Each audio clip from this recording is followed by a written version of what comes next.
Hey everyone! So a little while ago I got some yellow fabric and matching yellow yarn, and that inspired me to make a yellow steampunk themed custom doll. I started with an Ever After High Briar Beauty doll, and then I did the basic prepping of removing her factory paint and hair, using some boiling water to remove her head, and then I used some pliers to get the remaining stubble out of her head.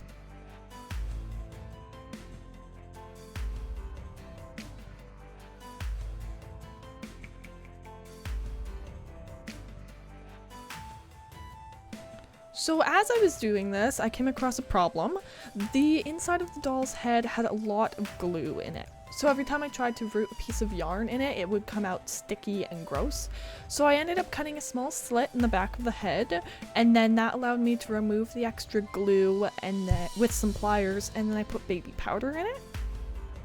And the baby powder dries out the glue, which cleaned out the inside of the head and allowed me to remove anything that was in there, and that worked out perfectly well, so I was able to continue with the reroot.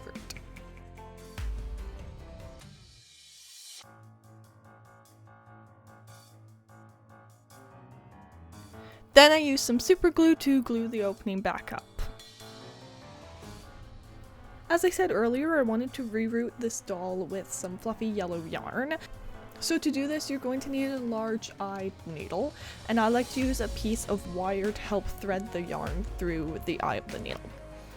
Whether you're going to brush the yarn or leave it the way I am, it's best to separate the individual strands. This makes really tight, fluffy curls, which is what I was trying to go for, but it also makes it a lot easier if you want to brush it to get a more realistic doll hair look. Then you just thread the yarn through the needle, push it into one of the pre-existing holes in her head, and then out the neck hole. After that, you can slide the needle off and then tie a little knot at the end of the yarn and then pull it back through. This works out really well because then you don't end up needing glue either, so you don't have to wait for it to dry or worry about it seeping through the holes or anything like that.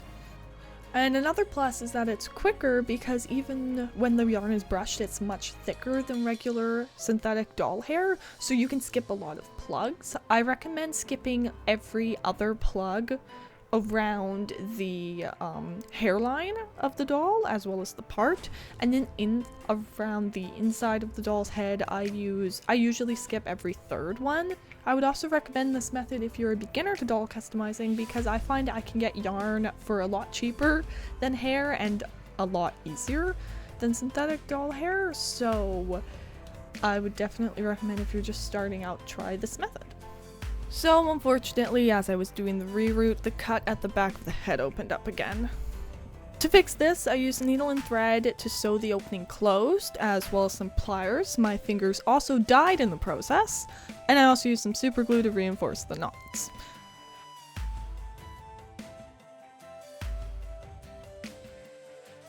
And I could continue the reroot from there.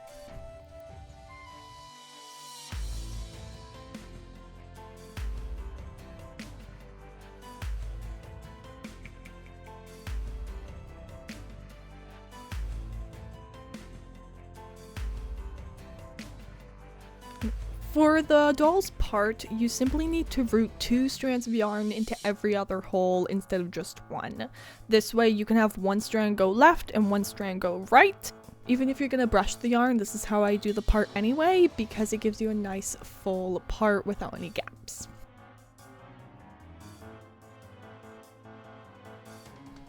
When it's all finished, I tied her hair back and masked it off with some plastic wrap, and now it's on to the face. I use the same pastels, acrylic paint, and sealant that I use when I customize briars, but for dolls I also use watercolor pencils. I started with an initial coat of sealant, then used some pastels to blush the face with various skin tones.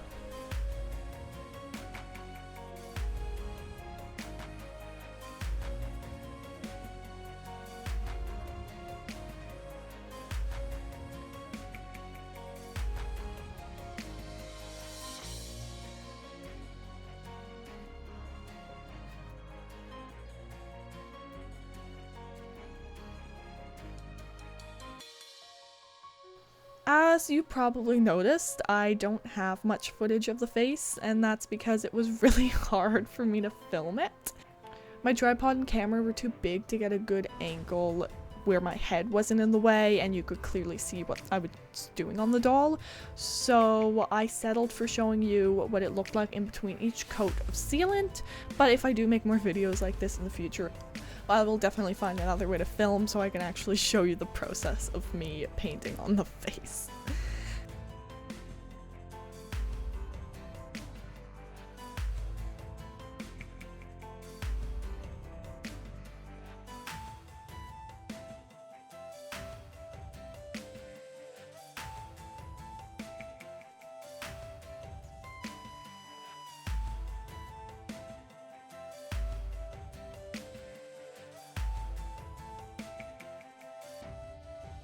And with a hair trim, her head is done, and it's time for my favorite part, making the clothes and accessories.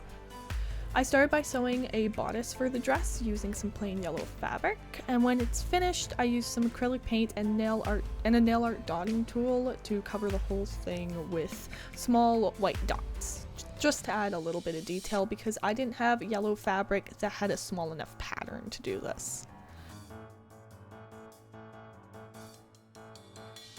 As I was waiting for that to dry, I made my own eyelet lace using a strip of white fabric and some fancy thread stitches from my sewing machine. Then I sewed this lace good side facing down into a rectangle of the bumblebee fabric that also inspired me to do this doll. And then once I gathered the top and the bodice was dry, I could sew both pieces together and the dress was complete.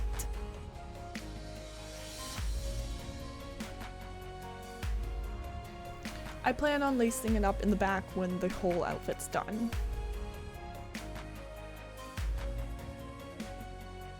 I made a simple shirt to put underneath it using a rectangle of fabric that wraps around her torso. Then I used 2 more rectangles for the sleeves, which I added trim and decorative stitching to, as you can see. I sewed them into tubes that fit her arms, and then I attached them to the bigger rectangle with a needle and thread, and it also has a snap in the back for a closure. So it looks like I accidentally forgot to film me making the hat because I tried it so many different times I couldn't figure out how to do it, but I just ended up rolling a strip of leather to make the main part of the hat, and then to make the brim I used 2 pieces of leather glued together to make it a little thicker. Also, I don't show it here, but I ended up gluing pins at the bottom to attach it into the head because I couldn't figure out another way to do it without you seeing a big piece of ribbon or elastic tying there. And as for the shoes, I started by wrapping her feet in tinfoil, then used some paper and glue to make molds of her feet.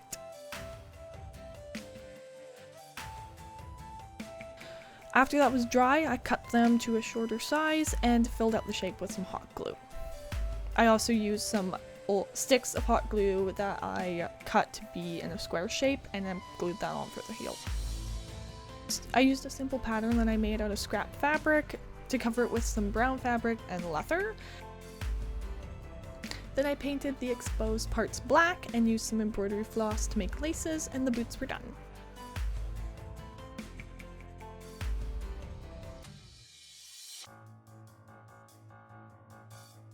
While the embroidery floss was out, I also made her a pair of yellow crocheted leg warmers.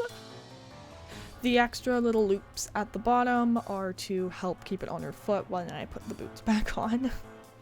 I used some old pieces of jewelry and a few jump rings to make a belt, as well as a leather belt, which I also apparently didn't film because I think I made it while I had the leather out for the hat, but you'll see it at the end. And so all of that together makes the completed outfit. And after putting the head back onto the body, the doll was complete too, and then it was finally time to put it all together. Aside from everything I made in the video, I also cut a strip of brown fabric for a belt and a piece of lace ribbon to tie into her hair.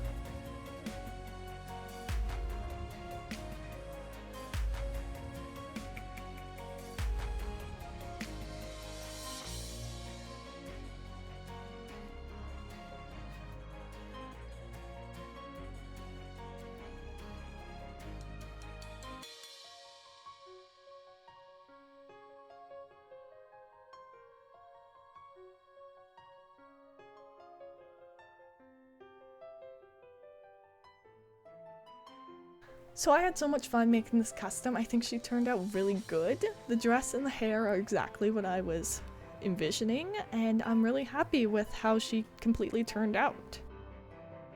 I also had a lot of fun making this kind of video, so I hope you enjoyed that too, and let me know if you'd like to see more custom dolls like this in the future. Anyway, I hope you enjoyed the video, and I'll see you in the next one. Thanks for watching. Bye.